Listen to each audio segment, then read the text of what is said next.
You are listening to a White Phosphorus Pictures podcast.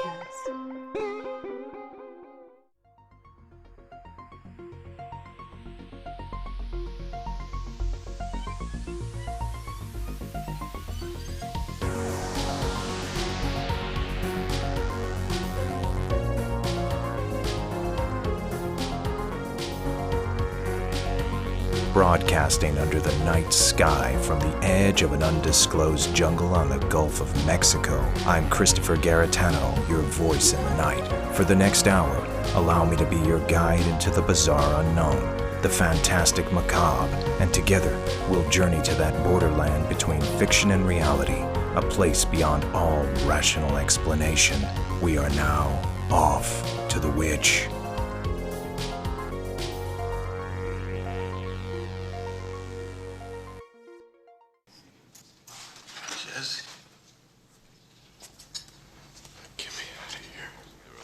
Where do you want to go? Home. This is your home. You're dead. Dead? No. Oh, I just hurt my back.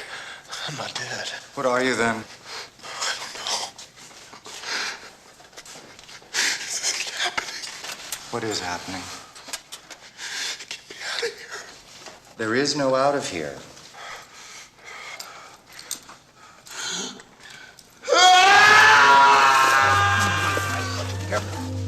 That was a scene from the 1990 motion picture Jacob's Ladder by director Adrian Lyne. It's a complex tale of death, war, military experiments, and an odyssey into the darkest night of the soul. In our previous chapter, I compared the story of the movie's main character, Jacob Singer, to the extraordinary and often horrifying experiences of real-life soldier ABE SIAS. If you haven't already, I urge you to listen to part 1 before you go any further. And for the rest of you, stay tuned and I'll return after this commercial break. After these messages, we'll be right back. You are listening to the Off to the Witch podcast, where we explore that bizarre borderline between fiction and reality and all subjects arcane. Journey over to my YouTube channel and subscribe now at youtube.com/@offtothewitch for a variety of extras and special features, including the Off to the Witch mini docs with further insights on many of the latest episodes, as well as previews and behind the scenes of my forthcoming investigative series, Off to the Witch Presents, as well as the anniversary edition of my motion picture documentary, Montauk Chronicles. And follow us on social media. All links are available at linktree.com/Garetano7, Garetano7, and stay tuned for more Off to the Witch.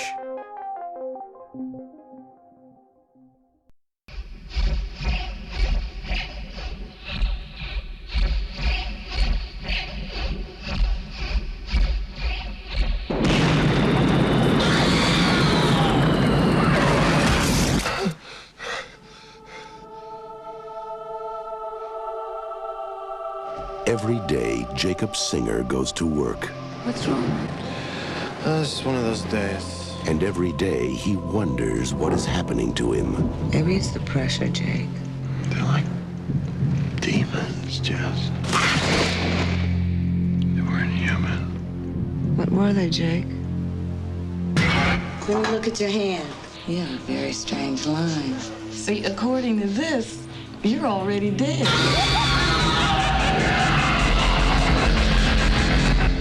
Something's wrong, Jake. They're coming after me. I don't know who they are or what they are, but they're gonna get me, and I'm scared, Jake. I've seen them too.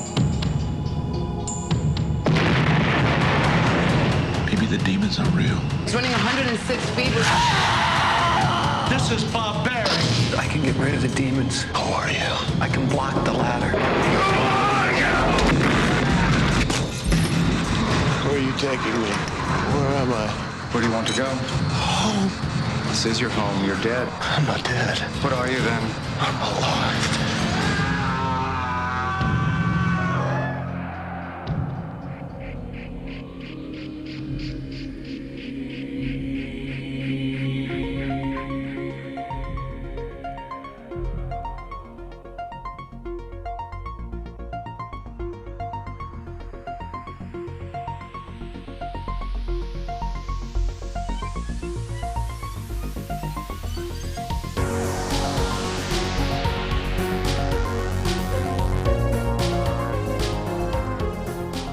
Welcome back to Off to the Witch. I'm your host, Christopher Garetano, and tonight's guest, Abe Sias, returns to tell us his odyssey through a personal hell that's tantamount to the story in the motion picture Jacob's Ladder. Government experiments on unsuspecting military subjects, strange visions, and demons lurking in the shadows. So here's my interview and the conclusion, at least for now, to the story of Abe Sias.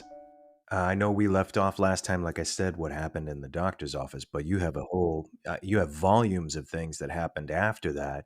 Can you take me to what happened at that time and then lead me through again, if, and however you want to do it, whatever you're comfortable with, I'm fine with that. But whatever you want to tell me, I'm open to what happened after. After the doctor's office, the doctor's appointments, yes. Well, what happened after the doctor's appointments? I've been to a lot of doctors, but a lot of the events, and I think I talked about some of them, was where there was people that were dressed in black following me through the VA everywhere I went to. I don't know if they were doing that because they see me as a dangerous person, or maybe they know where I've been in combat. But apparently, if they're following me around, they have to know something about me in order to have like 4 or 5 people following me around, and some people that are like undercover follow me around within the VA hospital. So that happened like almost every time I would go to the VA, where I was running into these people that would ask me certain questions out of the blue, and I'd never seen them before in my life, but it's kind of like they were following me around. I know there was a couple of times where the doctors were hit like a red button that's underneath the table. It's kind of like they would see if they could provoke me and get me upset. So if I have problems hearing sometimes, and that's why my voice sounds loud, because of all the booms from the tank. So it's kind of like when they would hit that red button, I knew, because security would show up. Security would show up, and they were like, "Is everything okay?" and all this stuff. And it's like, and I'll be like, "What are they doing here in my appointment?" Because I was there for an appointment. Did they see you as a threat? Was that in the paper? Were they worried about you when you were there? Yes, I believe so. 100%. It's kind of like they knew, they already knew in advance that what I was going to go to an appointment. So there was times that I would play games with them back, because I didn't want them to be following me around, because I would get tired of that. So what I would do, I reschedule the appointment on purpose, because I would get tired. But even when I reschedule it, they would show up. There was one time I was eating breakfast, and this guy just showed up right in front of me, and he was wearing all kinds of badges from the VA, and he was asking me all kinds of questions. And I think I spoke about that last time, how he followed me out there out here in public, and then I went behind his vehicle, and I followed him all the way back to the VA. So I had gone to an ear appointment, and he was following me. It's kind of like a stalking me, So it's kind of like they knew who I was. I think they know more than what they're saying. Do you think, and I've read about this a lot, like, do you think one of their goals perhaps was to kind of use you as an assassin, and maybe they were priming you for that? Like, what do you think their observation of you and them following you around ultimately was? Well, they know that you could say I'm special, because of, since I'm close to God, I've been blessed with like special abilities, like kind of like a psychic. I remember before the war even happened, that they woke me up out of my sleep up in Homefells. There was like the colonels and the lieutenants woke me up, and they were asking me what my dream was about. And I was telling them that I could see burning tanks, and I could see our tanks with certain numbers and certain symbols. They were asking me about the symbols, and I told them how they looked. So I gave them and I was saying perfect fire commands, that they never heard this fire commands before. So the next thing you know, as the months pass by, they start using all this fire commands. And then when we went to combat, the symbols that I had given them, the descriptions of the symbols that I seen in my dream, they used out there in Operation Desert Storm. So I think they've been following me for a long time. They know that I'm special, and not just that. When I got sent to King Daughters, I believe they tried to take me out. They sent me from the VA to King Daughters, but a higher power kept me here. To my understanding, I was clinically dead for 20 minutes, and the only reason I found this out is because the doctor they opened up the curtain and he had a smile on his face. He took off running out of the room. To make a long story short, maybe you want to hear the story one day. Is this doctor that took off running out of the room? To my understanding, he took his life. He committed suicide. But it's because when he opened the curtain, I was already clinically dead for 20 minutes. Now I was somewhere else spiritually, and I was able to come back to my body. I believe I got blessed to come back, and he got scared, so he ran. And I'm more sure if they've killed people before for the organs or whatever, that he knew that there was a higher power. The only reason I found out I was clinically dead for 20 minutes is because a couple of nurses were stalking me from that hospital that worked for the ICU room. And they told me that there's no way in the world I should be alive, that I should be dead, and the doctor should be alive. So their intention was to murder you, in other words. Yes. Wow. They did murder me. That's the thing. They murdered me, but a higher power got me back, and the one that died was, when somebody comes at you and the intention or is death, and you have faith, it goes back 7 times fold to the sender, and the 7 times fold, since God blessed me to come back, it went back to the doctor, so he took his own life.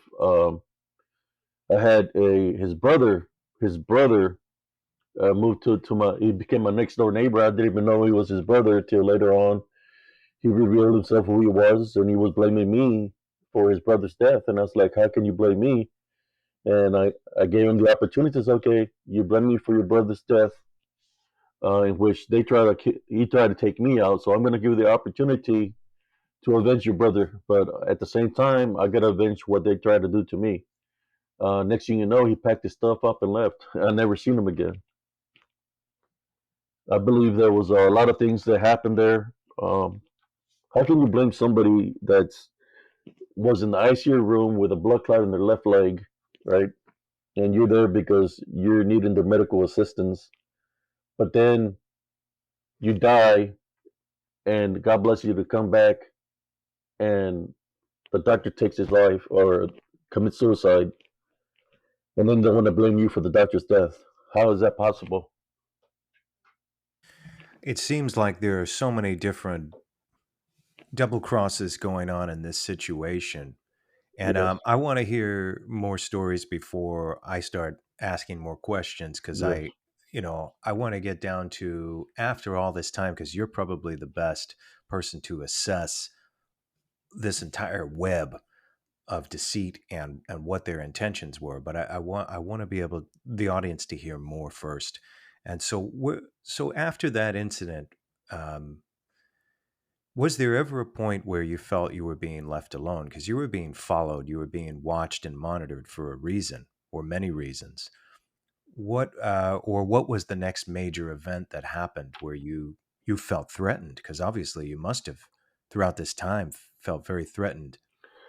There was a time when I was in an emergency room, uh, with a blood clot in my left leg, and it was at the Temple VA, and a nurse came in there, and I was waiting for my sister to show up, and this nurse came in and stuck an IV in me.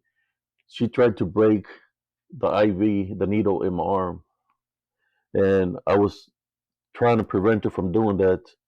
And at the same time, I was kind of like hallucinating some, and I was seeing the spirits of dead people in there.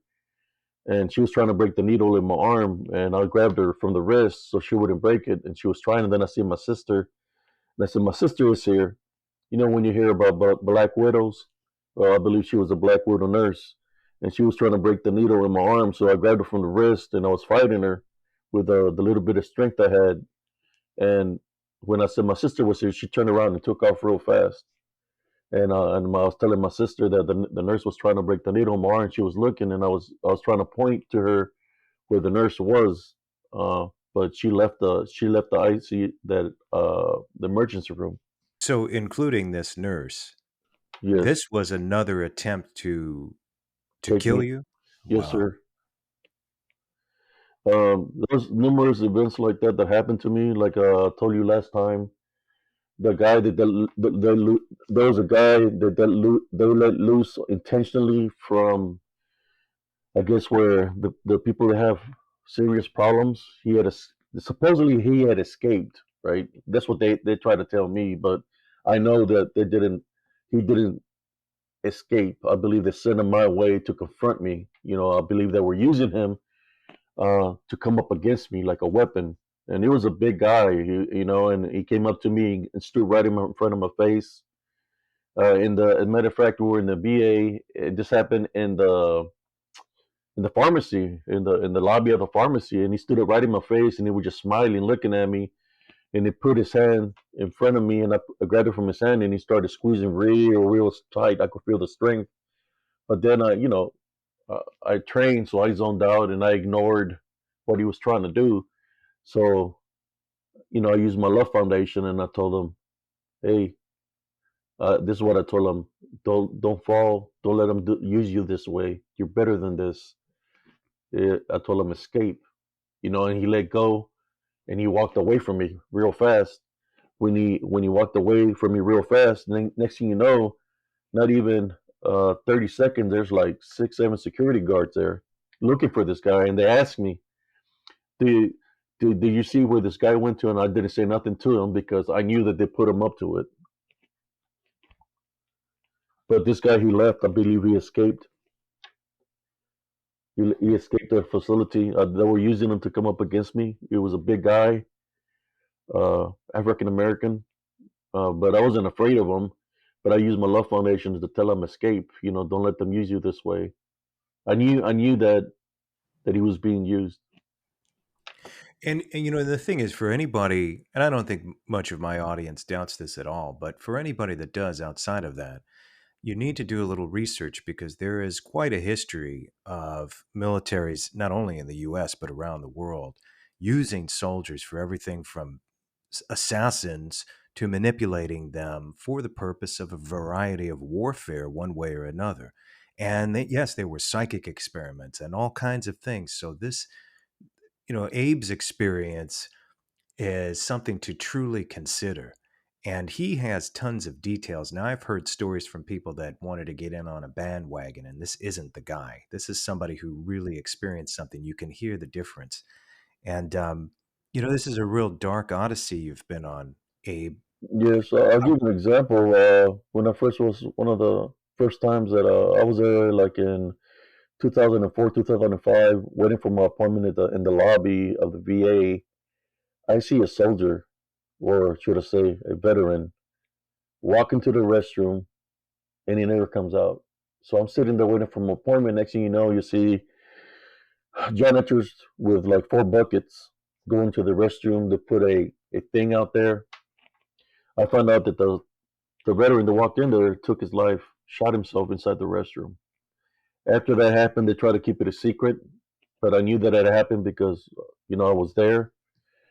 They kind of kept it kind of a secret because didn't even come out on the news.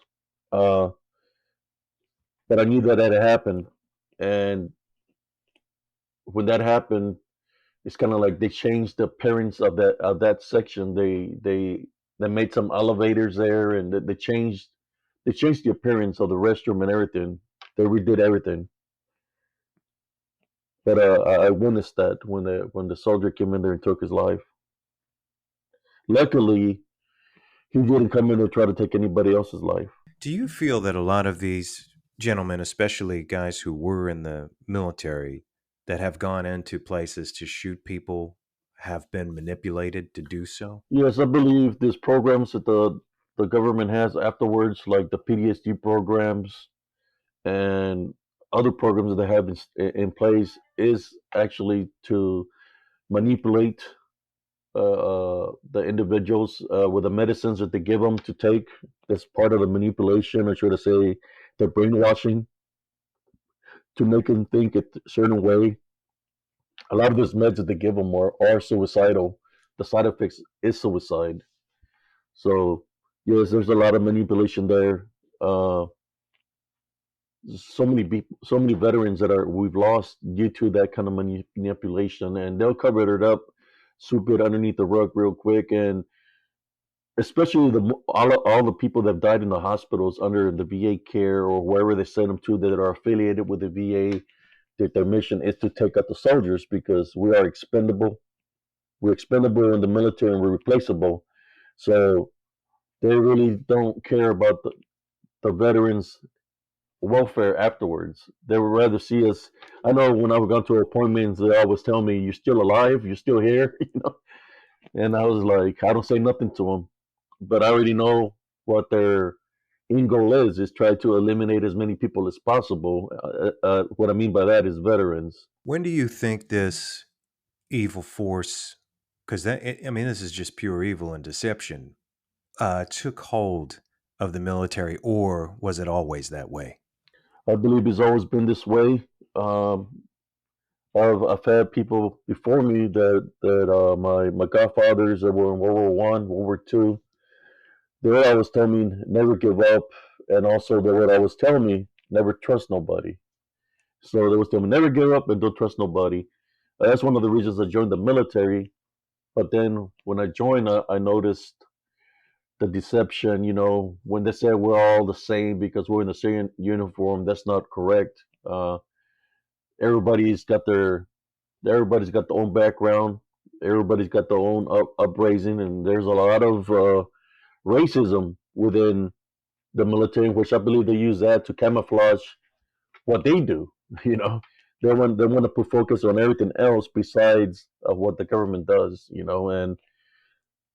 And they like to like I say, brainwash people.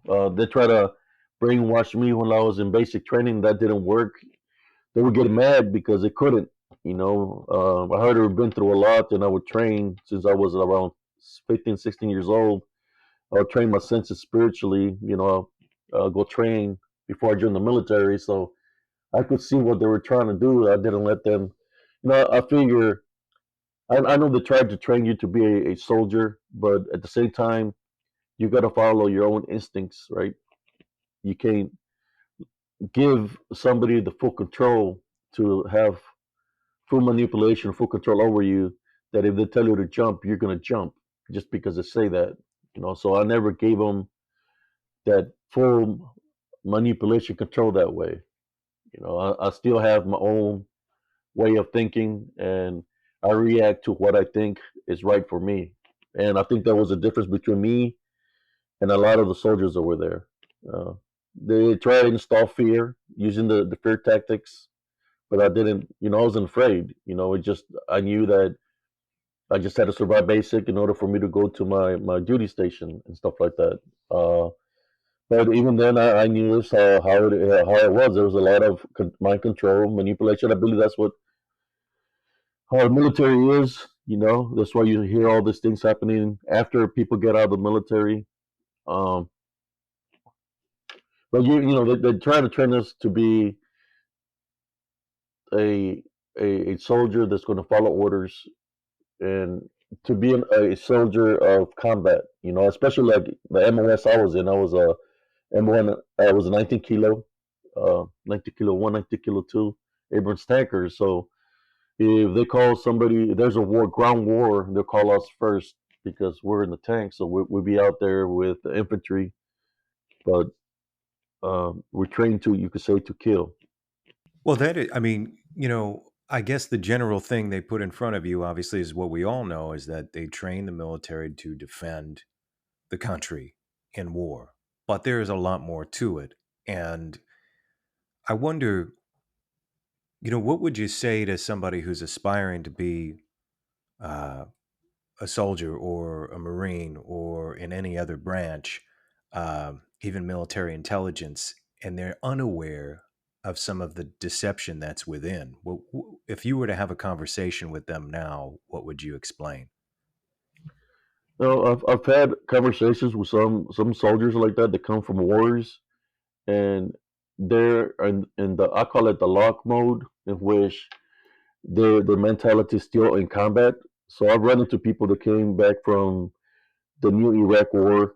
Uh, when I was at a bar one time, and the soldier was with four other soldiers, and he came at me, and he was like in war mode still, and he told me that he could kick my ass. Excuse my language. That he could do this, and I told him, "Why would you do that? I'm one of you. I used to be in the military, and I was in Operation Desert Storm." So he goes and talks to his friends and comes back, and he tells me, I can kick your ass, and I can kick it right now. And I said, how come you go talk to your buddies and come back to me? You got something to say to me, tell me in my face, but I'm just letting you know that I'm not afraid of you. I know what you're going through because I've been there. So I'll tell him, how about this? So how about me and you go outside, and you're going to find out who I am? We can do that. You can take out whatever aggressions you want to take out on me because what you've seen or done, or I could take it out on you, where I've been and what I've done. Or how about we just grab a beer and drink a beer, and we just say we did what we had to do, and we leave it at that. He went over to talk to us, came back, and he said, we just drink a beer, and we drank a beer, and we left it at that. Sometimes you have to understand how the lock mode is, because there's a lot of people that come with that. They're still in combat mode, and their guards are up, especially coming back from combat. The guards are up there in the offense, their defense. We call it Recon 1 in the military, which means you're ready to go. You're locked and loaded, and you're ready to go. And there's a lot of soldiers that come back from combat that way. And those that have served, that been in combat, would understand this, but the normal population of civilization or civilians wouldn't understand the lock mode of what I'm talking about. Because you got to think about it.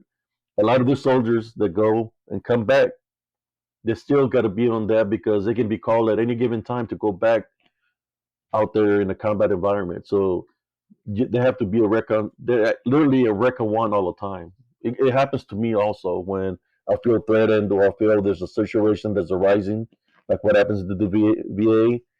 I'll go into Recon 1 mode. The doctors tell me sometimes, how come you don't trust nobody? How come you're like this? How come you're like that? And I just don't say nothing to them.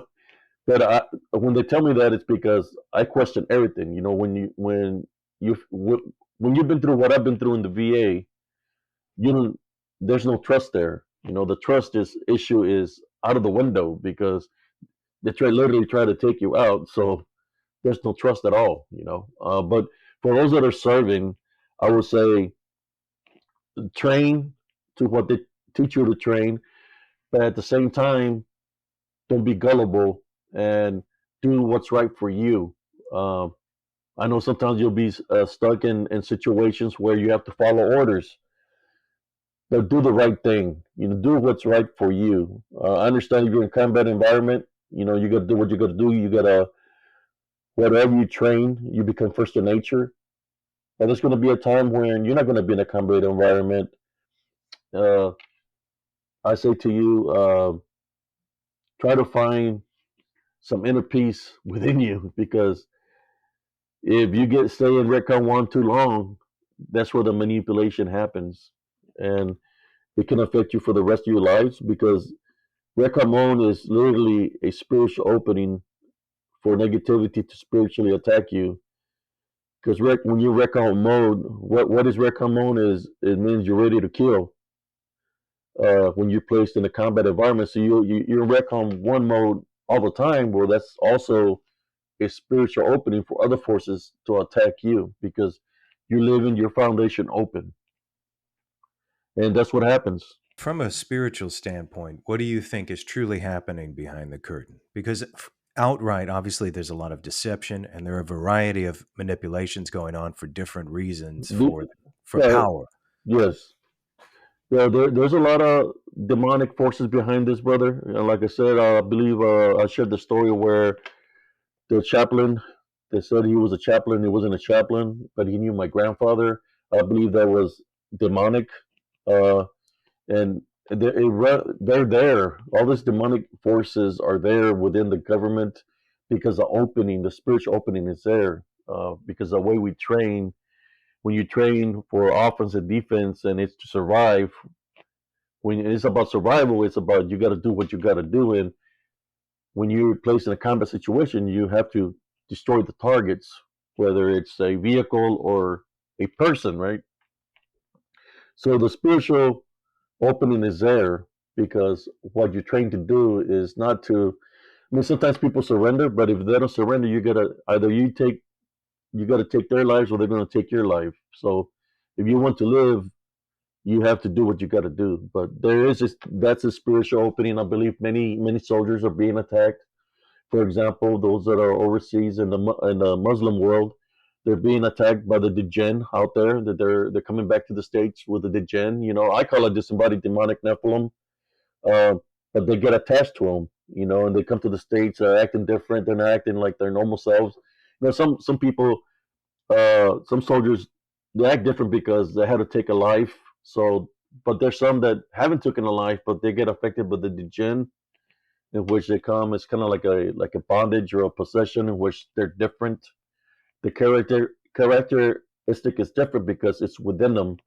So the only way for them to get free from that is through prayer. You know, you have to tie binary rebuke in Jesus Christ's name. I see that a lot within people here in the United States where, and they haven't even been in combat. I see it where I could be at a restaurant and there could be a lady looking at me with her eyes rolled back white, literally rolled back white, looking at me. And I know that what's within her is causing that for her eyes to be rolled back white. So I start praying within myself. Or if I have to tie by and rebuke it in Jesus Christ's name, they get up and they take off because they don't want to get rebuked. So it's what's within them that's causing that. You know, when you hear you talk about suicides, I believe these demonic forces have a lot to do with that. It's through possession. You know, whether people want to call it the people being bonded. You know, it's through spiritual openings. Spiritual openings of fear, of anger, of vengeance. Um, Spiritual openings of of sins like drinking, uh, drugs. But those are the spiritual openings that unseen forces use to attack a host or a body. Um, I know I got targeted big time in that nature, and I was fighting a physical and a spiritual battle.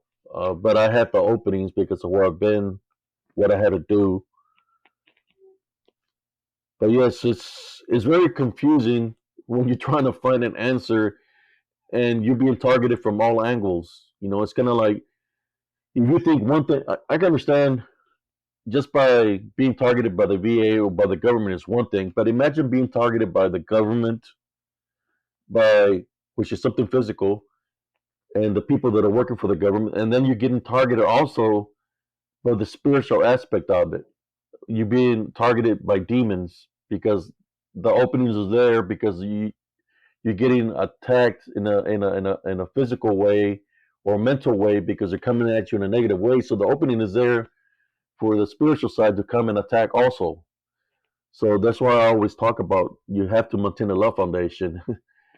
I tell you, it's not a good feeling being attacked in that nature, but why would the government do that? It's because they know, is it that they're going to do that on purpose, or is it because they're in a allegiance with the demonic forces? It makes you wonder. Right. That was going to be my next question. Is that at least the people higher up that are designing these things, do they know? Are they aware of these forces that are underneath it?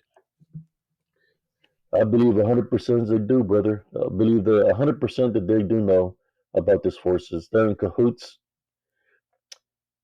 But at the same time, these forces, they know how to manipulate people and use people to come up against you in a negative way to find a spiritual opening. They know how to use people to come up against you. You know, it's like this. They have the upper hand. When people talk about universal soldiers, yeah, we could be some pretty badass soldiers, but imagine this unseen forces that I talk about that the Watchers created. The DDN, when people say that the government is creating a super soldier. No, I believe that super soldier was created a long time ago, which is the disembodied demonic Nephilim, or you want to call them the Nephilim. They're created by the Watchers, and they're here amongst us right now in spiritual form because they're in disembodied form, and they're coming up against us at a daily basis, attacking people spiritually. When you hear about people walking in the middle of the highway, you hear people jumping off the bridge, or somebody runs their car into somebody. I believe that the super soldier of the past that was created by the fallen angels with the Watchers is causing all this. But like I said, they know how. I think they're the ones behind all this. But at the same time, I believe the government has a lot to do with it also, because there's a lot of people within the government that are affiliated in that way by believing in other things uh, besides Jesus Christ. If you think about it, the government has tried so hard to get Jesus out of the picture. Am I correct? Uh, and also, they've tried to make things that are wrong right within our society. Why is that? Because I believe they're leaving the spiritual openings. Imagine the young ones that don't know Jesus Christ, and if they take Jesus Christ out of the picture, they're basically giving the people that are not believing Jesus Christ to those unseen forces. So it's like easy prey for them. That's why I created my group, Spiritual Encrypted Encounters, to try to help out as many people as possible spiritually. Do you think we're in the middle of a great spiritual battle right now? Yes, brother, we've been in a great spiritual battle for a very long time. Before even I was born, it's been happening from generation to generation. Uh, Sooner or later, it's going to come to a halt, or to an explosion where it's going to be a battle between good and evil. And only in due time that's going to unfold. But it's happening right now. We're losing a lot of people within society. You got the missing 401 cases, and you're missing a lot of people are getting taken out, and the ones that are winning are the people that get taken out in this manner is the unseen forces that they're gaining souls. And that's what it's about. Uh, we have an opportunity to make it in the kingdom of heaven because we're children of God. Anything that was fallen, right, or those that believe in the fallen, they're never going to make it into heaven because the fallen has already been casted down. But we, the children of God, have an opportunity to make it in heaven. So that's the main goal. Is about our souls. I'm not going to give up my soul to any kind of money or to anybody. So I continue my faith and my belief in Jesus Christ and continue to do His works. And I've come up against this DDN and people that come and tell me stop doing what you're doing, but I still continue to do what I do because it wouldn't be for Jesus Christ, I wouldn't be here right now. I wouldn't be here numerous times, but He has blessed me to be here. So I continue to do His works, even though I've lost people I loved to the balance. I continue to fight the good fight. When was the moment that you found your faith through the darkness? Right? Was it always there with you? Or did you see? Because a lot of people that have not peered into the abyss, they don't understand the reasoning for finding faith, and they need to understand that one thing. And again, I'm speaking from a place of right now, regardless of my own personal beliefs, of neutrality, because I want the audience to understand that you're a man who has seen some extraordinary things and some very horrible things that most of them will never witness outside of fiction. So at what point was it that you were seeking something beyond, and that you really believe that there is a God and that there is something out there that's watching you and that cares for you? The first time I started into the abyss, I was always, it's when I was I would say 1 or 2 years old, I was always seeing darkness, darkness, and then I would see light. I would see darkness, darkness. I would see light. And as I grew, it bothered me because it was this recurring dream that was always happening. Then one day I prayed to Jesus Christ to show me what this darkness was about. And then one day he showed me where the darkness, then I could see light. And when I seen the light, I could see the room, which is our room in our house, and I could see a belt buckle. And the only person that wore that belt buckle that I noticed was my father. I believe that my father was trying to suffocate me with a pillow, trying to take me out of this world when I was a baby. That's the first time I witnessed, because I prayed to the Heavenly Father at an older age. The other time that I witnessed the abyss was after a Little League game. We went to a swimming pool party. I was in the water. Everybody, they say it's time to eat, but I stayed swimming in the water. I got some cramps on my legs, and I sunk all the way down to the bottom of the pool. And I was looking up to see if anybody was going to jump in to try to help me, but I couldn't move because I had some strong cramps. So as I was looking, my sight went away, and I was in the darkness.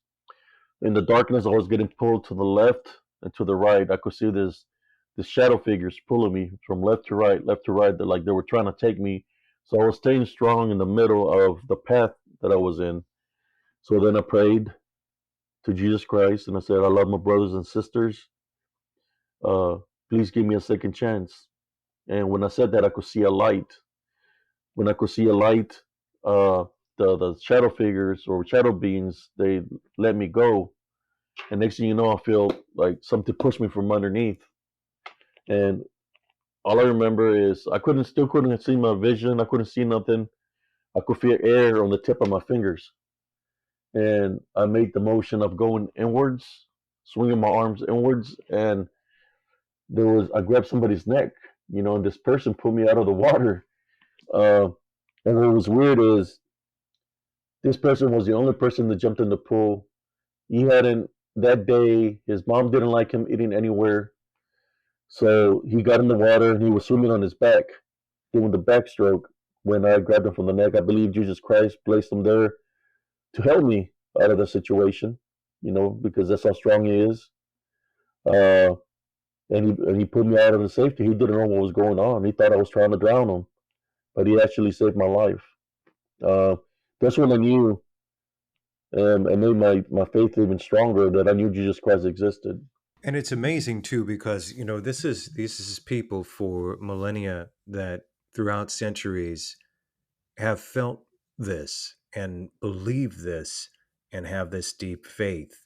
And for the people that don't, I believe those are the people who have not had the experience you have, this revelation, this true reasoning for belief, because many of the people that have really lived life.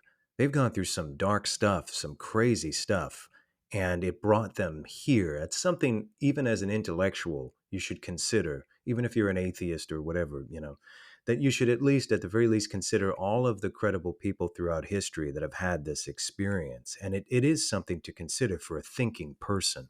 And that's why I have issues with people who have no belief. I'm like, well, obviously you're closed, because you must consider all of these people throughout history, credible people that have experienced something extraordinary. It is not some kind of collective hallucination just because you didn't have the experience. So there are not battle people of the balance that believe on the other side. Faced witches, warlocks, since I was a kid all the way up to now. It still continues. I've run into voodoo priestess, and it's a constant battle. They know who I am, just like they know who I am. I know who they are, because I'm shown in advance when I'm going to face somebody spiritually. So I'm already prepared spiritually for when the day comes. So when it comes, I'm not surprised at all, because the Heavenly Father shows me what I'm facing, what I'm dealing with, and I already know exactly what I've got to do to overcome the situation. But the faith has always been with me. That's what the military don't understand, is that, yeah, I might have worked for them when I took an oath, but I've always worked for Jesus Christ. I will always worked for the higher power. That's what they couldn't understand. When I was placed against guys that were way bigger than me, and they look at me, I was weighing 155 pounds, they would say, man, this guy's going to get beat up by this big guy. But what they didn't know is that Jesus Christ, the Heavenly Father, will give me the strength of Hercules.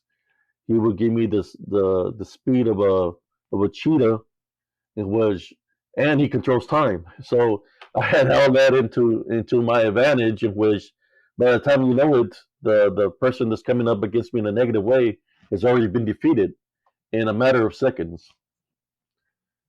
So is it really cheating, or is it because I have my faith and God has my back? You know.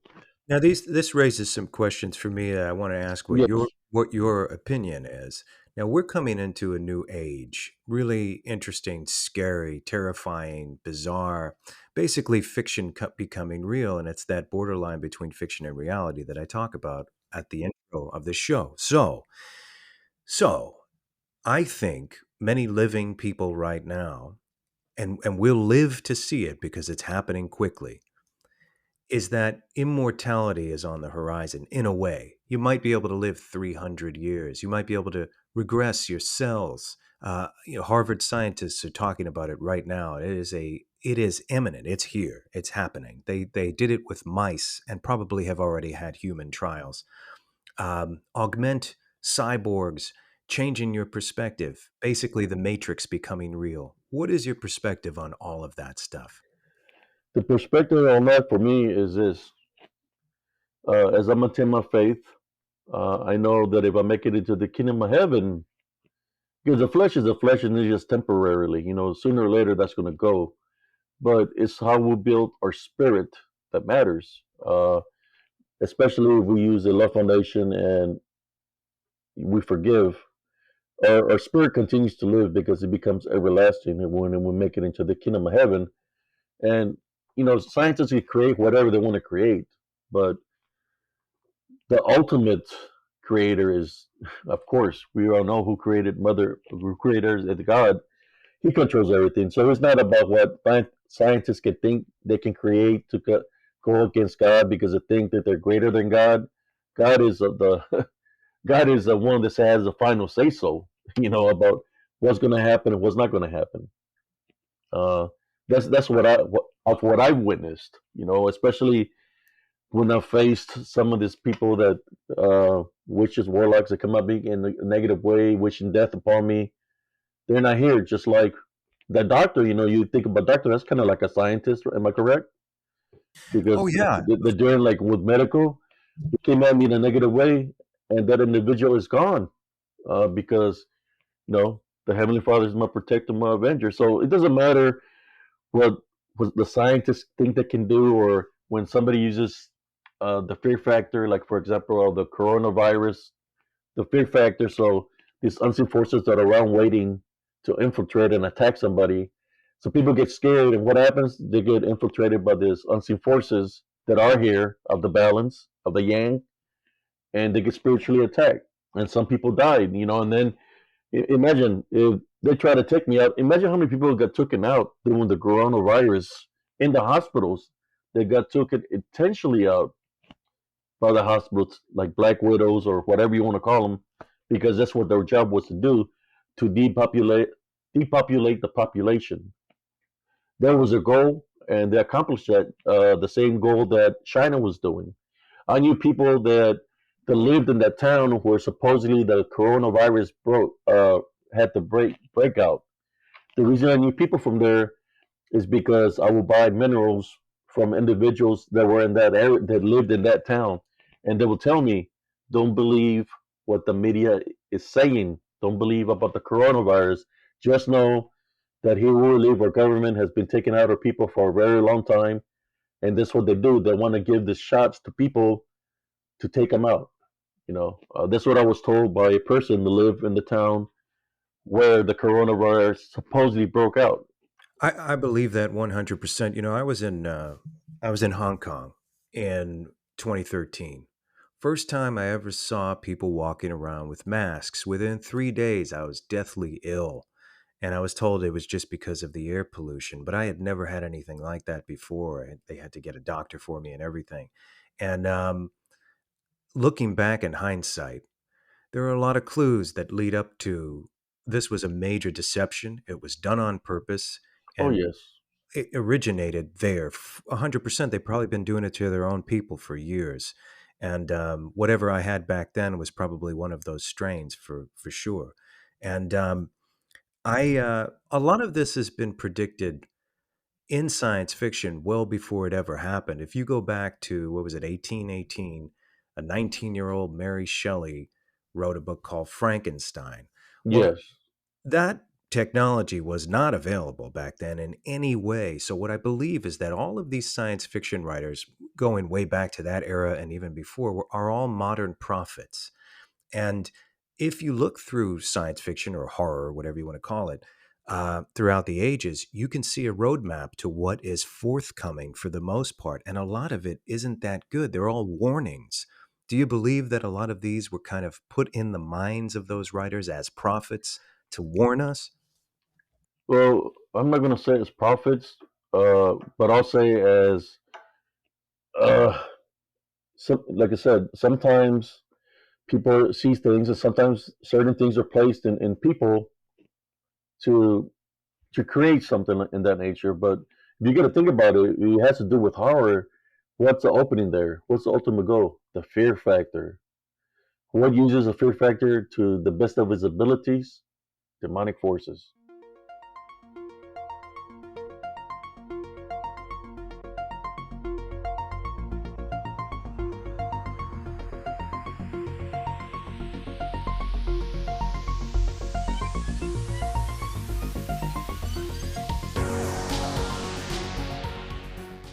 After these messages, we'll be right back. There are those who say that this quiet town holds many secrets. Legend has it that beneath this very tower, a dark force had its eyes set on the children. We were told that what was going on there was for the benefit of humanity. What would you say to the people who say, well, all these children were kidnapped and murdered and you were a part of it? What would you tell them? I did approve of it, but there was nothing I could do about it. They wanted a large number of programmed boys to be used for mind control operations. And there are others who say it's still happening to this day. I don't know, I for myself find it a little suspicious that all the evidence has been conveniently destroyed. Let's put it this way. If you're sitting there with 20 guns pointed at you, what are you gonna do? Whatever the hell they want! Watch Montauk Chronicles now for free on Tubi, Plex, Roku, and available for download on Amazon and Apple TV.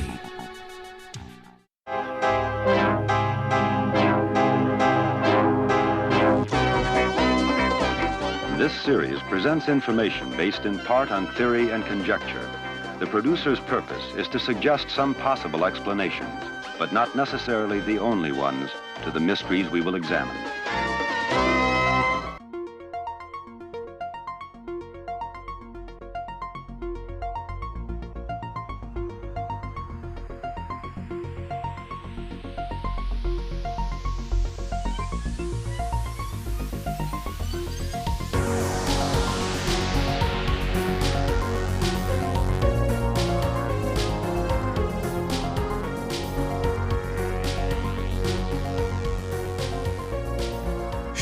Sure. I mean, you could, that is certainly one way, and there's a very nihilistic, dark horror films out there for sure that have really no redeeming value. But some of them are great warnings. Like, for instance, like I said, you could say The Terminator, or you can say even Frankenstein, because the whole point of that was an abomination. That this, in the book, that the creature was very intelligent and didn't really want to live. It was like, why did you even make me? I'm horrible, Yes. and now they're getting to the point where they can not only age regress us, but perhaps even resurrect. And everything from The Monkey's Paw to Pet Cemetery seem to be warnings of not to do stuff like this. It doesn't seem to be good, in other words. Yes, a lot of this is dealing with witchcraft and necromancy. That's how they would do things through witchcraft and necromancy. Imagine some of the things they don't even talk about. They don't talk about the abilities that some of the people that have sold their souls, the abilities that they have. They have the abilities to, since they don't got no soul and they're already given what was promised to them, they have the abilities to shapeshift, to change forms, to call upon other forces from beyond to go cause havoc on people that they're targeting. I've witnessed that, but at the same time, as I've grown, I noticed that so long you don't accept that, you can fight it by taking authority over it, and so long you maintain a love foundation and place Jesus Christ first, or you went up in a situation when the threat is in front of you, all you got to do is take authority over you. I tie, bind, and rebuke in Jesus Christ's name, and you'll see. I've witnessed it where they're in werewolf form, or what people want to call dogman form, looking straight at me, probably like 10 feet away from me, and I say, I tie, bind, and rebuke in Jesus Christ's name, and they just disappear in a puff of smoke. The reason they disappear because they flee, because they're demonic. I've witnessed these things, and what we got to be careful too, brother, right now is there's a lot of people that I've witnessed. You see a lot of TikToks where people are wearing costumes and they're portraying to be Bigfoots or Dogman, but it's about the belief factor. So there's a lot of people deceiving a lot of people through the belief factor, and it's fear. So that's a spiritual opening. Even by believing in it, if you believe in that it's real, that's a spiritual opening, especially if it's a demon in disguise, because they do have the abilities. People must say, well, there's no way they have those abilities. Well, angels have the abilities to be into human and be here on earth for days. Sodom and Gomorrah, when they came and warned the individuals to leave because God was going to destroy Sodom and Gomorrah, he tried to take his family. He couldn't take his family. The only person that went with him was his wife. But his wife, they were told not to turn back. The wife turned back, and she turned into a pillar or like dirt, right? Because of the destruction that was caused in Sodom and Gomorrah. But if you think about it, a lot of things that are written within the Bible are true. Just people don't want to talk about it, because I believe there's a lot of deception going on right now where people, I'm not saying it's the people, but like there's a lot of hoaxers that they're pretending to be Bigfoots and Dogman, but they want to take Jesus Christ out of the picture. You're not going to be able to fight something. If these people that are dressed in the costume are lucky that there's no people around with rifles thinking that it's a real Bigfoot or Dogman and that they're hunting, because they would be dead right now. Honestly, because they're a person in costume, if somebody would shoot at them, they would be dead. It would be a dead person in a costume. You've heard of where they try to shoot at people, these beings that are disembodied, or should I say demonic, where they shot 20 rounds, that are hunters, and they shot 20, 30 rounds, and every bullet went right through them, and they're still alive. They didn't hit the target. It's because they're in spirit form, So do you believe that these creatures that people have seen over many years are not of the flesh? Are they something different? They're not of the flesh, brother. They are from a different realm. I'll call it the hell realm, demonic realm. They're the same. They've been here for a long time. Those are the universal soldiers I'm talking about. They were created by the Watchers. I always have run-ins with them. If anybody ever wants to see and experience what I've experienced, I could take you to the locations. I don't even have to go too far because they're always around.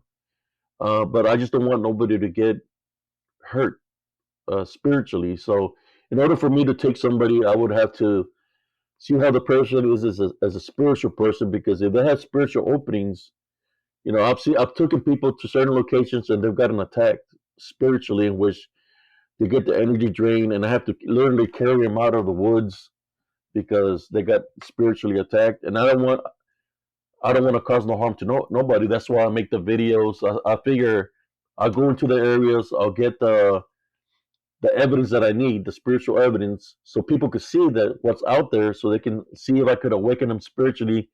They can see what's within my show reels or my pictures, so they can awaken spiritually, so they could start having a personal relationship with the Heavenly Father, forgive, maintain the love foundation, so He can bless them with the spiritual gifts of discernment that He has blessed me with, so they can fight spiritually also. Not just that, but for their next of kin, you know. Now, you had all these experiences in the military. Yes. You come back. It wasn't until you returned that you witnessed other things, like some of the creatures that you're talking about. Can you tell me, like, the first time that you experienced that? Well, I've been witnessing this beings for a very long time, bro. This is even before the military.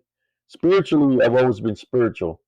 So I've been witnessing all my life. This DDN that I call DDN, this werewolf like looking creatures, but to me they're demonic. I've been witnessing them all life, but I noticed how they were in cahoots in some kind of way with the government when they started attacking me. I was being attacked by the government and by these beings back in it happened for a while, since 2002, 2003.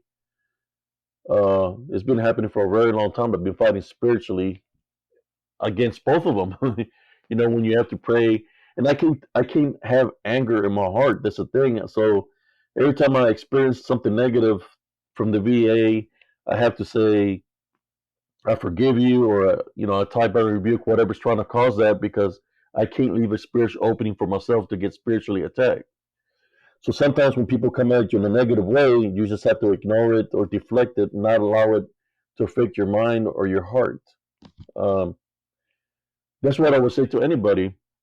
Is if you're going through something negative, or you're arguing or somebody with your loved one, don't hate. Forgive right off the bat, because you don't need to have a spiritual opening to get spiritually attacked. You've heard it where families have family feuds that last for years. Am I correct? Where there's division for years because nobody wants to say I'm sorry. It'll take that much time to say I'm sorry to somebody. Sometimes you have to be the better person, and the reason I say I'm sorry sometimes to individuals is because I don't want to leave no spiritual opening. So I'll say I'm sorry to somebody in a heartbeat. I'll say I love you to somebody, or God bless you to somebody, especially if I'm facing someone that has an unclean spirit in them, or they're being used to come up as in a negative way. When you say when you say God bless you, or you say I talk about you Jesus Christ, but you say God bless you or I love you, you see the change of demeanor in the individual, because whatever's there doesn't like when you say God bless you or I love you, it leaves. I've done that too. So in other words, you're saying that these kind of covert influences, for a lot of people, they don't realize it's happening, are brewing negativity for a reason.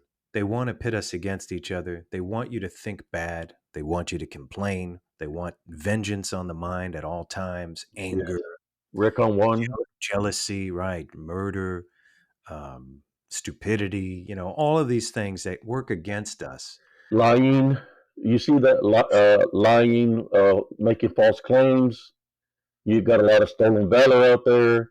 You got a lot of fake stories out there. All that is deceit. That's from this unseen forces that want people to believe in lies. Something just like a government wants us to believe wrong is right. Those are spiritual openings. It's so, in other words, okay, and this is an interesting story. Remember the movie critic Roger Ebert? Remember him? Yes. Okay, so it was the day he passed away, and his favorite movie was the movie Dark City, and it was literally about these kind of demonic aliens deceiving human beings on this prison planet. Yes. That was his favorite movie, like modern movie. And The day he died, he was sitting on the edge of his bed, and he couldn't speak because his jaw was removed, but he had a device that he could speak through. And he said, "I'm just going to sit here for a minute," to his wife. Mm-hmm. He laid back, and she said, "I think he was just going to meditate for a second, and then we were going to leave as normal." And he opened his eyes. He put a message in that said, "We're living one great hoax." And then he closed his eyes and he died. Do you think he was aware of what you and I are talking about right now? Oh yes, I'm more than sure that he knew what's going on. If he was spiritually gifted, but that was his job to to lure in the audience for the views, because of the ratings to watch a movie. He knew. I believe he somewhere within him. But you see, everybody chooses how they want to live their lives. I believe he might have been spiritually gifted, but he chose to be a critic instead, right? So was he doing good works? I mean, yeah, he was giving ratings for movies, but was he really doing the works that he was blessed to do? But I believe he knew what the real deal is, and I'm more sure some of those movies, they're being, I should say, made through a different source, to find spiritual openings. Yeah, I mean, Dark City is a great movie. I mean, for me as a movie maker, I love it. I love the way it's made. Uh, Yes. and I wasn't a big fan of Roger Ebert, in particular, but I did appreciate that he was a film historian, where a lot of so-called movie critics of today don't Yes. they know nothing about movies, but they want to talk about them. And it's like, that kind of quality is gone, but it's what he witnessed was really interesting to me as a man who really loved Dark City and conceptually as much as it was a movie. Yes. And I think he was onto something. And I mean, The Matrix and many other movies, They Live, have all kind of shown this to us, even way back in the 80s with V. I'm sure you remember that. Yes. With the guy that played Freddy Krueger. Right, He was in that movie. right. V with the reptilians. Yeah, I mean, do you think a lot of this stuff is real? Like, that a lot of this is really portraying? Yeah, I've witnessed a lot of things back in the Rio Grande Valley where I come from in South Texas. Right now, I think they believe built like a NASA over there, where they send a rocket up supposedly into the atmosphere. But I would witness a lot of activity over there, like reptilian activity when I was growing up. UFOs flying in the sky, breaking the sound barrier back in the 70s. We had an experience with supposedly this big bird that was attacking people. I know I got scratched in the face by something that was mimicking my grandmother's voice. They called me to the window one evening. When I got close to the screen window got ripped off. I got hit in the face and I flew back. I was bleeding from my face. I had scratches, like on my skull all the way up to my eyeball. I remember going to school with it, and my mother had told me, "Don't tell anybody what happened." But after that, people started getting attacked by this giant, supposedly bird. But I believe it was something demonic, because birds are not going to talk to you. They're not going to mimic your grandmother's voice. I believe this bird that was taught. This happened in 1974, 1975 in the Rio Grande Valley, where cows were being found on top of poles, and animals and cows were being found with no blood in their bodies. Some people got attacked by this giant, supposedly bird. It happened for a while there in the Rio Grande Valley, but then all of a sudden everything stopped. But all that was happening at the same time that, when you think about animals without blood, you could think about vampires, you could think about the chupacabra, but then you have UFOs being seen breaking the sound barrier at the same time, and then people being attacked by this giant bird.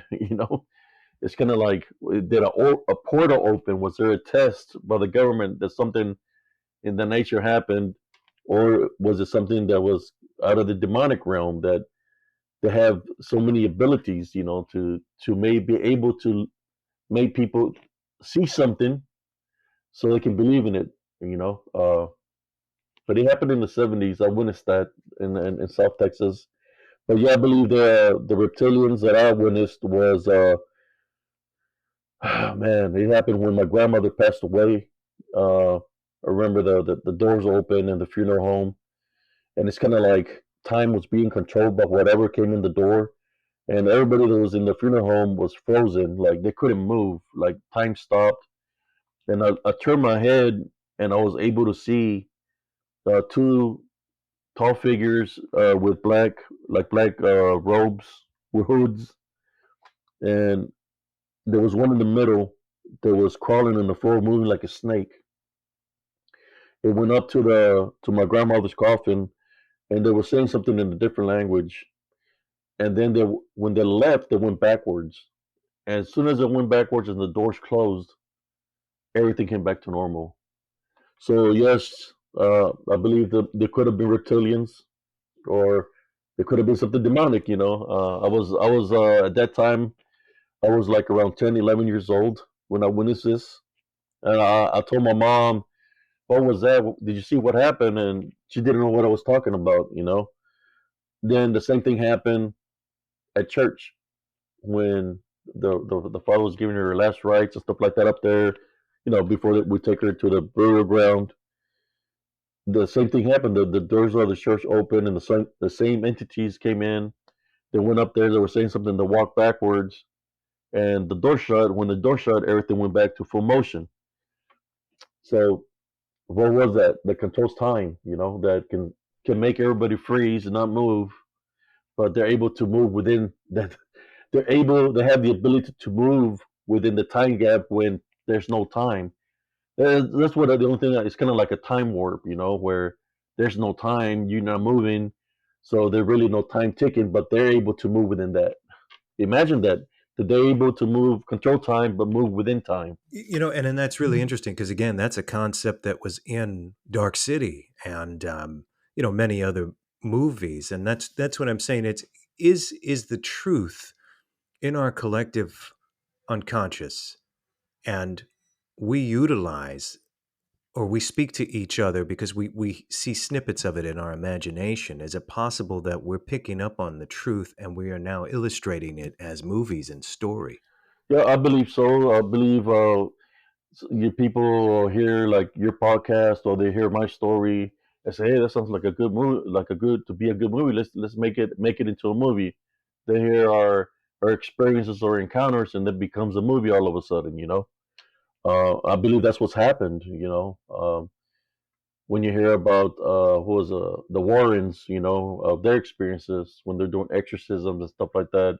So now you have Annabelle and the Nun dealing with the Warrens. Or I think they were part of the Amityville horror. You hear that, and they make movies from what they've experienced. But I like sharing my experiences because I want to awaken my brother and sisters spiritually. Not just my brothers and sisters, but everybody, even to those that I serve within the military. That I want them to take their lives back, not to be controlled by the government or from anything that's unseen. I want them to know that they are somebody, that they are unique. There was someone before they joined the military, and there's still someone right now. They just have to break free from the mind control of that, and from anything negative. You have to break free. You have to take authority over that and rebuke it in Jesus Christ's name. When you hear about negative seeds being planted, you've heard that term. When those negative seeds are planted, it guides you the wrong way from your path or life. Well, it's time for all these brothers and sisters to get back, unplug all those negative seeds, and get back on the right path and awaken. If you were to explain all of this, because I guess it requires them to believe first before they can heal. Yes. And what would I guess, how would you explain it? Would you tell them to take a step back for a moment, and how would they realize it if they haven't experienced any of the profound moments? Because for most people, it's covert. It's happening behind the curtain.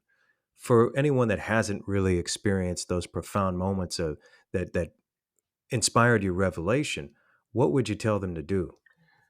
The first thing I will tell them to do is this: forgive. When you forgive,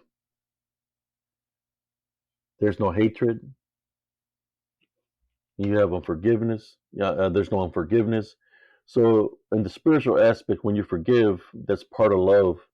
It makes your love pure, 100% pure, in which that's what Jesus Christ would do. So you become closer to Jesus Christ, which you will have a relationship with him just by forgiving truthfully from your heart. You have to be, it's got to be done truthfully. And once that happens, he blesses you with a spiritual gift of discernment, in which that's what guides you spiritually, lets you know the what's part of the yin, what's part of the yang, what's good, what's bad, because you're going to be spiritually gifted in that manner to be able to tell. That's what I will want you to do, is forgive. And when you do that, then the blessings come even more, because you're able to see and remember things that you might have forgotten. And as you remember, you're gonna say, "Oh, this is what this is why this happened." And he's gonna show you, he's gonna awaken you, and he's gonna guide you the right direction. But you have to have faith. And for those that do not have faith, it's never too late to have faith. You you can have a spiritual a relationship with Jesus Christ, and he will guide you. You know, it's never too late for anybody to change their ways. But that's what I would say is forgive. You know, that is the number one thing that I had to do when I was being spiritually attacked. You know, I was going through with the government, with the unseen forces, all the things that were happening to me in Elms Grove stopped when I forgave, because I could feel different. When you have unforgiveness in your heart and you got a hatred, anger, all you feel is a black heart. When I forgave, truthfully, I feel better the following day, in which the blackness had left, which is the bondage, right, or the negativity. And I feel different, in which the negative that was bothering me didn't want to give up on keeping me bonded, so they came at me one more time, but I was already awakened spiritually, so they gave me an offer. The offer they gave me was they wanted me to do one thing, and it was literally to take my life. And I was like, wait a moment, you're lesser than me. You're already been casted down. So I said, first of all, they're trying to threaten me. They said they were going to come after my son. I said, look, my son is being protected by the Heavenly Father. Second of all, I take authority over you in Jesus Christ's name. I tie, bind, and rebuke you in Jesus Christ's name. When I did that, that was the last time that the things that were happening to me in the Elms Grove, it stopped. I was getting attacked physically and spiritually by these unseen forces. Everything stopped. So when that happened, I already knew that Jesus Christ was with me. And that's why I do these things that I do now, because I know how great Jesus Christ is. And I know this unseen forces, that doesn't matter what genre we can talk about, I know they're afraid of Jesus Christ. I ran into a reptilian. I was walking down the highway where I used to live in Elms Grove. I seen pebbles flying from behind me in front of me. I was like, well, that's a lot of pebbles. When I turned around, I seen this tall guy running at me kind of awkwardly. The way he was running wasn't human-like. And I stopped. I put my guards up. You know, I was paramilitary. Got my guards up, and I said, "What's going on?" And I was ready to fight. You know. And he stopped and looked at me. Didn't say nothing. You know, he's looking at me. And I said, "What's going on? You made me. You triggered my senses. What's up?" And all he said, I said, "What's your name?" And he said, "Indiana." So he came walking parallel to me. I didn't want to give him my back, so I made sure he was walking parallel to me. And we started walking. He wasn't saying nothing to me. We started walking side by side, and as we were crossing the bridge, I believe we went into a time warp of sort, in which there was no time, and everything was going real slow motion. The cars were going slow, we were moving slow, and he was still standing beside me. And I could see this translucent being, brother. They looked like owls, but they're translucent. You could see the red eyes, and they were jumping in from the bridge into the vehicles, going in through people. I don't know if they were feeding off their spirit or what, but they were going through people. They were passing in the cars, and as we crossed the bridge, everything became full motion. Like time came back to reality. So this guy, that he called himself Indiana, was still walking beside me, but he wasn't saying nothing. So I turned around and faced him because there was a store there that we were in the driveway, and I reached out to his hand and I grabbed his hand. When I grabbed his hand, I said, "It was nice meeting you, Indiana. I noticed his fingers. They feel weird, long, something scaly." And I'm looking at him, and as I'm looking at him, I start using my love foundation. And as I was using my love foundation, I could see the skin crack in his face. And I could see green, scaly things underneath his skin. And when he smiled at me, I could see sharp teeth. And I'm grabbing and I'm using my love foundation, radiate out of me. As it's radiating out of me, and I start praying within myself, the Our Father, he lets go. When he lets go, he just looks up to the sky and looks down at me, turns around and walks away. I believe he was a reptilian, or, like I said, this unseen forces, these demonic beings, they can have the abilities to manifest into anything. So it's about the belief factor, right? So it's like you can't really believe it's reptilian. You don't want to believe it's demonic. You just know that whatever it was afraid of when I said the Our Father, or I started call upon Jesus Christ to assist me. It was afraid of that it broke its disguise. But I witnessed this. And you've had these experiences throughout your life. And so it is those experiences that build a man, they build a person. It's the experience in life. But do you also believe that you're born with a certain purpose? Yes, sir, I believe so. The balance knows when somebody's born with a purpose. I believe the balance was trying to take me out when I was a kid, and throughout my life, it's been happening.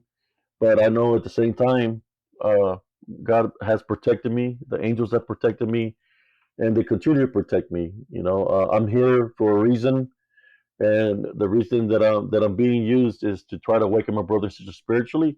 At the same time, there's unseen forces that have come up against me daily. Like if you notice the photos that I place on the show reels, they come at me daily. Also, I have people that come at me in a negative way daily, but that's normal to me. That's nothing new. This is not. It's been like this all my life. So it's something that I'm used to. But it's about what you allow in your heart. So that's why I'm gonna tell my love foundation and deflect the negativity. I could show anybody that skeptic that doesn't believe of what I might be saying. I could take you to the location of Elms Grove or to where I go, and you can witness it for yourself. Anybody that's skeptical, but like I said before, I don't want nothing to happen to anybody and nobody that might have a spiritual opening to get bonded or spiritually attacked, where they start having health issues or it follows them to their house. I want nothing to happen to nobody, but that's what normally happens within the balance. It's about if you're really spiritually prepared. When one of the apostles was told not to go to the foreign country, the foreign land, he went and he came back possessed, that Jesus Christ had to rebuke the demons out of him. Some people are not spiritual ready to go into an area that might be demonic infested. They might not be spiritually prepared, so they might get spiritually attacked. But what I'm doing is something different. I'm trying to catch the photos, the images, or short reels of how they come at me in a negative way. They're not coming to talk to me. They're coming to attack. So people can know what's at stake. Why they will see me as a threat when I'm trying to do good. They see me as a threat because I'm trying to awaken my brothers and sisters spiritually. So that's why I capture all the images that I capture. It's kind of overwhelming sometimes because last time that I went out there, something jumped on me and they tried to bring me down, brother. It felt very heavy. That I felt pain right off the bat on my left side, where I could feel like a lot of weight on me. So as soon as that happened, I said, "I top by the rebuke of Jesus Christ's name," and I got out of there. It's been like 2 weeks. And I haven't gone back, but it happens that way, Sure. And a lot of people don't realize there's such a deluge of people that are going into allegedly demonically haunted houses and things like that. And when I was a kid, I stayed at a friend's house and went back to my parents' house, and this thing followed me because I was hearing this whispering at my friend's house, and then I heard it again over at my parents. So whatever it was followed me, or I could hear it from there. I don't know how it works. All I know is I had that experience. So I don't doubt your experiences. I've heard a Oh, variety of them throughout my life. So obviously something is going on. oh yeah. When they know that I'm spiritually gifted, so they come and try to mess with me. They'll pretend to be a female. They'll pretend to be a kid by making noises, or they pretend to be animals, making animal sounds, grunt sounds, bird sounds. Sometimes they whistle like a person, or sometimes you can hear somebody laughing, or they cuss at me. So when they start cussing and I still feeling surrounded and all my senses start kicking in, and they're letting me know there's a presence around me that's not good. That's when I go into spiritual mode, in which I start tie binding rebuking Jesus Christ's name, because I don't want nothing to spiritually attack me. So I have to bring Jesus Christ into the picture to be able to get out of that environment. Through those works, uh, I found a truck. I have the video where I found a truck. It's on Spiritual Encrypted Encounters on YouTube and on Facebook, where I was put in I put into that where people tell me you need to take a weapon in there because of Bigfoot or the Diamond might harm you, and I was trying to show people that it's more of a spiritual thing. So I took a selenite sword with me in there, and I got the selenite sword. As soon as I walked into the path, it's like my life broke. So I came back into, I had to. It came back, and I said that my life would have got interrupted.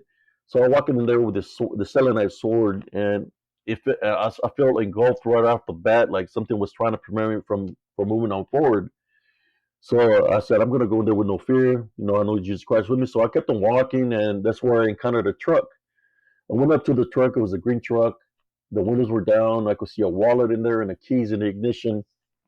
And I was around the vehicle, and I was yelling to see if anybody was there, but nobody would respond. So I walked maybe like another 200, 400 meters into the woods, and I found like a little campsite out there.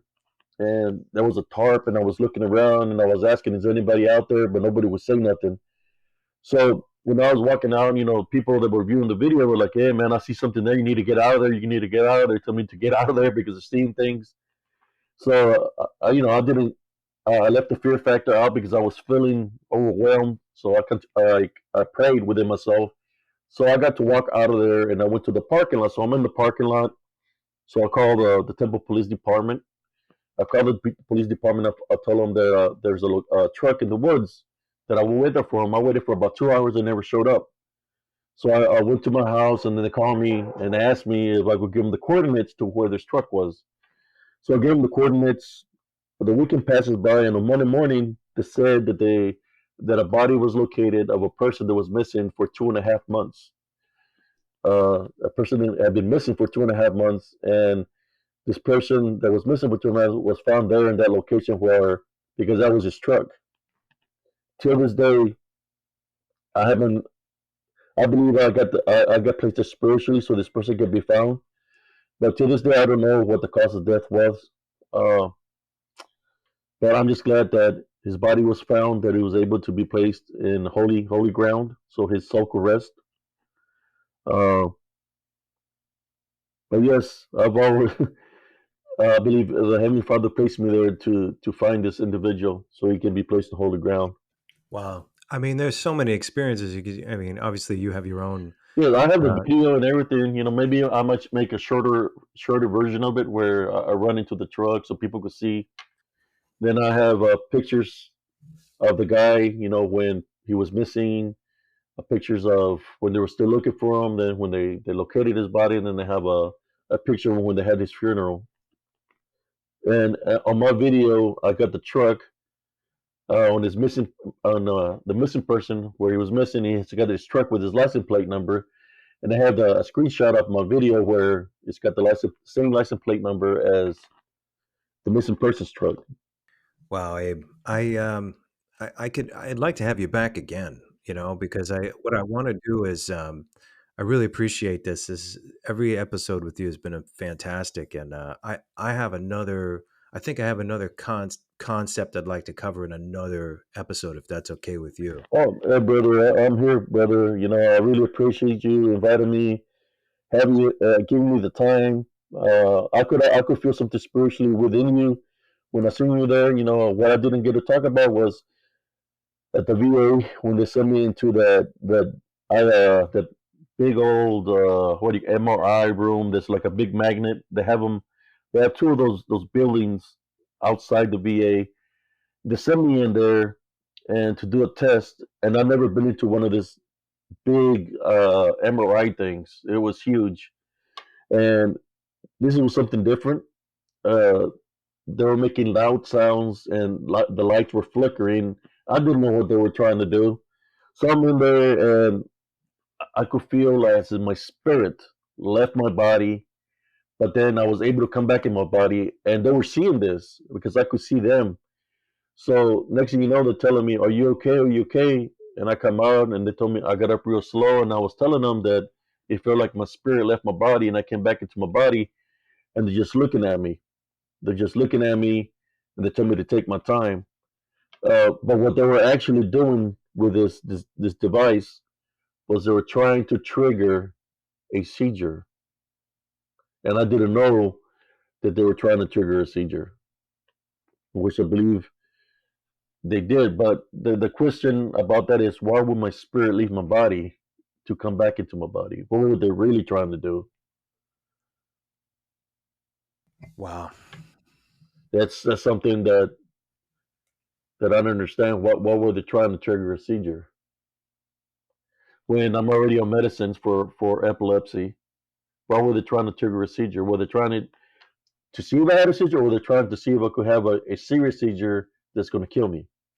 Well, I mean, considering all of the experiments that they've done over the years and reading about everything from Holmesburg prison experiments to MK Ultra, and even way back into things that were happening during World War II, these are, I mean, these are some really evil, brutal, almost insect-like ways of thinking. They don't care. They don't care about how you feel. They don't care about what the consequences are. It's only for their goal and whatever strange, esoteric goal they have in the midst of it. But it's just brutal and it's evil, what we would all define evil. And Yeah, I believe so, brother. I know in the army they used to say we're the government's property and we're guinea pigs. Well, I believe, since I'm a veteran still, I'm still kind of like a guinea pig because they're doing this, running experiments on me like that, and that's not right. Especially when they know I already have seizures, and I've had seizures since a long time, but it's recorded, documented that I have them. That they're running this test. To me, it's kind of like, why would they run a test to trigger a major seizure on me? I don't understand. Was it because they already know I have seizures? Was it to take me out? If I could see my spirit leave my body and then he came back in my body, because that's one thing, I have a strong spirit because Jesus Christ is with me. But maybe their end goal was to take me out that day. But if they try to give me another one of those tests, I will refuse. I will not do it again. I know you were doing some experiments like that with that helmet that you were talking about. I was, yeah. I just talked about it on this little web series I'm doing, and it was on an episode of my show Strange World that came out in 2019. And yeah, I mean, all that stuff was very real. I experimented with it twice. I have it here, but I haven't touched it since. And I mean, it's interesting that Dr. Persinger was looking into this stuff to see if there was a heavy geomagnetic or electromagnetic field that inspired that. It's so in other words, like, I'm not saying the stuff isn't real, and I don't think he was either. I think what he was saying was, if you could measure something, there might be a strong magnetic charge in the area when it's happening. And at least they can determine and say, well, these areas have the places that you went to that have a lot of activity, or the most haunted places, Yes, have a strong electromagnetic or geomagnetic Bermuda field. Triangle. is Right. one of them. Bermuda Triangle. I understand where you're coming from with that. I believe that. That certain areas. It has to do with elevation, possibly also. Depends if you're in high elevation, low elevation to the ocean. The limestone can cause magnetic. That's one thing that I've witnessed, brothers and sisters, Adrian, is that this disembodied demonic Nephilim, they do use a source of a magnetic energy when they come at you. There's some of the symptoms that happen. Your senses will kick in which all your hair stand up from your arms, sometimes from your head. They'll stand up, and that's when you know they're around you. And then you start hearing all this thing. It's kind of like your dimension and their dimension is crossing with each other, and that's when you know they're around. So, but I always feel a magnetic disturbance around me when that happens. When they're around, they bring that to the table, and which the magnetic influence is so strong. At times, it makes you want to pass out, and I believe in the past it's brought me to the ground where I have passed out and blacked out in the middle of the woods. Not of a lately, but when I was in Elms Grove, where it made me pass out. I had no energy. This young gentleman found me. He was coming from school, found me in the woods, laid out on the ground. I had gone to the store, and my energy had gotten sapped, and it took me like 30 minutes just to walk 100, like 200 meters to my house because all my energy was gone. But that the young boy helped me get out of the woods. But it can be that strong that you lose all your strength. So that's why I always tell people you have to be spiritually prepared before, during, and after, because they do have that ability. It's kind of like a form of a possession. When somebody gets possessed or they're being used, there's got to be something for them to enter your body. There's got to be some kind of opening. But it's not a good feeling when you get your energy zapped. It takes me sometimes a week, 2 weeks. Past time, 2 weeks just to recuperate. Uh, and sometimes they do come to my house because they'll make noises outside and they want me to go out, but I don't go outside. I keep my house blessed. But they have those capabilities. Uh, that's why I told you, brother, I don't think you want to mess with that magnetic stuff because it's opening your mind, but at the same time, it opens up other things that are around Oh you. yeah, I like I said, I used it once for a loading phase and I haven't touched it since 2019. So there's, it's sitting here, but I don't, it's not plugged in. What symptoms or how did it affect you? Well, I might ask. yeah, I've always had vivid dreams and I've had psychic experiences and I've, nothing to an extreme, but I've had them and I've recognized them and I've seen a couple of things here and there. And like I said, it's not every day. It's once or to 3 times in my lifetime that I've experienced something really profound like that. But when I use this thing, it it enabled me to, when I even slightly start falling asleep, I'm literally in a vivid dreamscape. It has been since then. Even if I'm just dozing off a little bit, it happens. And they make me more psychic. I don't like, again, I don't think I think I remain the same as I was. My perception is strong, it's been since I was a kid. But I think for the most part that the ability to have that lucid dreaming almost immediately is the major result from it, for sure. Do you have the ability, like when you're having a bad dream or we call it a pesadilla, where what people call what do you call it? What do you it's when you're asleep and you can see everything around you. What's the name of that? Yeah, I had that experience actually the other night. Literally closing my eyes. Out of body experience where you can see everything around you. Do you have the capability to be able to get out of it, like to be able to get out of that situation? Consciously, I don't even know if I'm trying at the time it's happening. You're just kind of there. But yeah, I mean, this is definitely something I'd like to talk to you about on another chapter. Yeah, we can do that, brother. Or we can talk about. I got a lot of that to talk to you about. But Well, I really appreciate you, brother, for having me on here, brother. Likewise, brother. I appreciate every minute of it. It's fantastic. Each chapter is just great, and I was getting ideas on how to do another one. But give me a little outro here. What do you want to say to the people on your way out? What would you tell them? You know, our existence is very complicated, and if you were to just to simplify it, and I know it's tough, into just a wish or a blessing or a well wishing, what would you say to the audience? I would say to anybody here that's viewing or listening is always follow your heart. Your heart will guide you because there's a higher power controlling you. You know, so go with your instincts.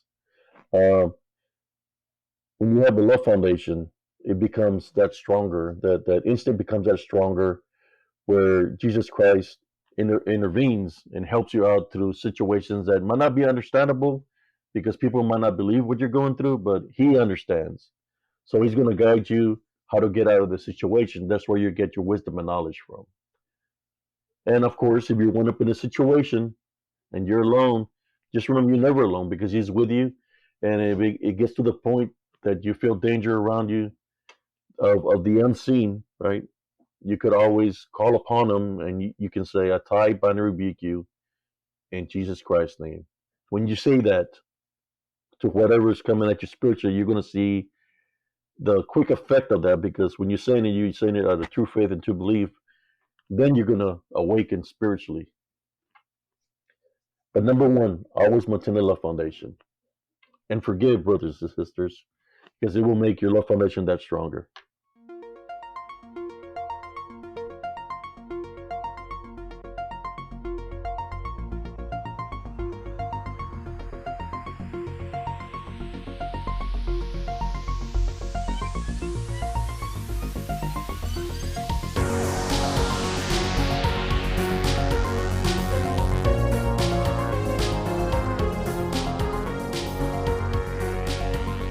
Welcome back to Off to the Witch. I'm your host, Christopher Garetano, and I want to thank you for joining the conversation tonight. As dark as our lives could possibly get, there's always one way or another an opportunity to ascend to the light. Perhaps that's part of the journey. I know many of you have considered that, and perhaps that's how we learn. Until next time.